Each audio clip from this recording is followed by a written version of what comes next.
Students, अब हम करेंगे numerical problem. Find the size, nature and position of image formed when object of size 1 centimetre is placed at a distance of 15 centimeter from a concave mirror of focal length 10 centimeter।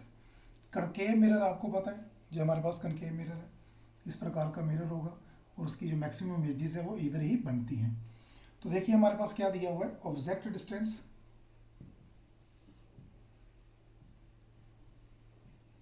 Object distance मतलब u कितना दिया है 15 centimetre. तो इस side object रखी जाती है तो नेगेटिव साइन रखेंगे इसके साथ। Focal length, focal length f 10 centimetre, वो भी इधर ही बनेगी, माइनस जोड़ेंगे साथ में। उसके बाद आ गया size, size of the object, size of object क्या होता है h, हाइट भी बोल सकते हैं, और वो कितनी है 1 सेंटीमीटर। प्लस लगा लें या ना लगाएं वो आपकी मर्जी है, क्योंकि ऑब्जेक्ट हमेशा जो प्रिंसिपल एक्सिस है उसके ऊपर ही बनेगा। तो हमारे पास मिरर फार्मूला है, मिरर फार्मूला क्या है 1/f equal to 1/u plus 1/v। तो f की वैल्यू बनेंगे 1/-10 equal to 1/u 1/-15 plus 1/v। ये हम इधर लेके आते हैं तो हमारे पास बन गया 1/-10, ये पूरा लेके आएंगे तो -1/-15 इक्वल टू 1/v। अब इसको हम करेंगे क्रॉस मल्टीप्लाई, तो -15, ये माइनस और माइनस प्लस हो जाएगा, ये माइनस और ये माइनस प्लस 10 डिवाइडेड बाई, तो ये माइनस माइनस प्लस हो जाएगा, इन दोनों को मल्टीप्लाई करेंगे 150 इक्वल टू 1/v। तो इसको करेंगे सब्ट्रैक्शन, तो -5 divided by 150 equal to 1/v। तो 5 का टेबल पढ़ो तो 1/-30 इक्वल टू 1/v। मीन्स जो आपका v है, v क्या है यहाँ पे, b हमारे पास आ गया size of the, sorry b हमारे पास आ गया इमेज डिस्टेंस,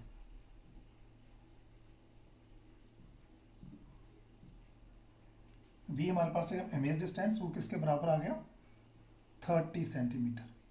अब इधर माइनस क्यों नहीं लगाया, क्योंकि इमेज भी हमारी इस साइड ही बनी है, क्योंकि आपको पता है कि पोल के इस साइड हम पॉजिटिव लेते हैं, पोल के इस साइड नेगेटिव लेते हैं। जब इमेज के साथ माइनस आ रहा है, इस माइनस को मैं नीचे लिख सकता हूँ, तो इसका मतलब क्या होगा कि जो हमारे पास इमेज बन रही है वो पोल के इस साइड बन रही है। तो इमेज का डिस्टेंस हमारे पास कितना आ गया 30। आगे देखिए, आगे हमने निकालना क्या है, साइज ऑफ द ऑब्जेक्ट हमारे पास है, मतलब h हमारे पास है, साइज ऑफ द इमेज निकालना है, find the size of image. यहाँ से हमें क्या क्या पता चला, क्या क्या चीज़ें मिली, तो हमारे पास एक इमेज की नेचर हमें मिल गई, ठीक है। इमेज कितनी बनी 30 सेंटीमीटर, ऑब्जेक्ट कितना था 15, तो इमेज बड़ी बनी, तो इमेज कैसी बनी लार्ज इन साइज। और किस साइड बनी हमारी इमेज, इस साइड ही बनी, तो means below the principal axis, principal axis की बनी। और कौन सी बनी इन्वर्टेड रियल। तो ये हमारे पास इमेज के बारे में नेचर हमारे पास पता चल गई और इमेज की पोजीशन पता चल गई। अब हमें निकालना है साइज ऑफ द इमेज। तो साइज ऑफ द इमेज निकालने के लिए हमारे पास जो फार्मूला है उसका हम यूज़ करेंगे। तो फार्मूला हमारे पास मैग्नीफिकेशन का है, तो मैग्नीफिकेशन इक्वल टू -v/u, क्योंकि v की वैल्यू हमारे पास आ गई है ना, पीछे हमने निकाली v की वैल्यू -30 आई थी, तो माइनस का मतलब था कि इमेज हमारी इस साइड बन रही। तो देखिए मैग्नीफिकेशन v माइनस फार्मूले का, और इसकी वैल्यू आ गई -30 डिवाइडेड बाई u, तो u की वैल्यू हमारे पास आ गई माइनस, ये और ये कैंसिल हो गया और ये 2 के साथ, तो मैग्नीफिकेशन हमारे पास आ गई -2। लेकिन हमें तो मैग्नीफिकेशन नहीं निकालनी है, हमें तो निकालना है साइज ऑफ द इमेज। तो साइज ऑफ द इमेज निकालने के लिए एक और फार्मूला हमारे पास अवेलेबल है।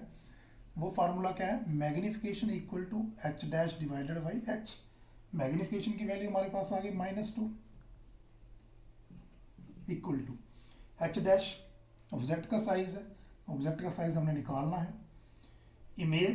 ऑब्जेक्ट का साइज, इमेज का साइज हमें निकालना है। ऑब्जेक्ट का साइज दिया हुआ है 1 सेंटीमीटर, इसको क्रॉस करेंगे तो एच डैश किसके बराबर आएगा, -2 सेंटीमीटर। तो मीन्स जो हमारे पास इमेज बनेगी उसका साइज ऑफ द इमेज कितना रहेगा, 2 सेंटीमीटर। और माइनस हमें बता रहा है कि इमेज कौन सी बनेगी, माइनस हमें बता रहा है, माइनस मीन्स इन्वर्टेड। तो ये वाला माइनस हमें बता रहा है, अगर हम इधर लिख दें तो माइनस हमें बता रहा है कि इमेज जो है हमारे पास इन्वर्टेड इमेज बन रही है। इस प्रकार आप इसके न्यूमेरिकल प्रॉब्लम कर सकते हैं। तो ये हमारे पास कनकेव मिरर की एग्जांपल थी, आगे हम कन्वेक्स मिरर की भी एग्जांपल ले सकते हैं। तो अगले टॉपिक में हम शुरू करेंगे रिफ्रैक्शन ऑफ लाइट।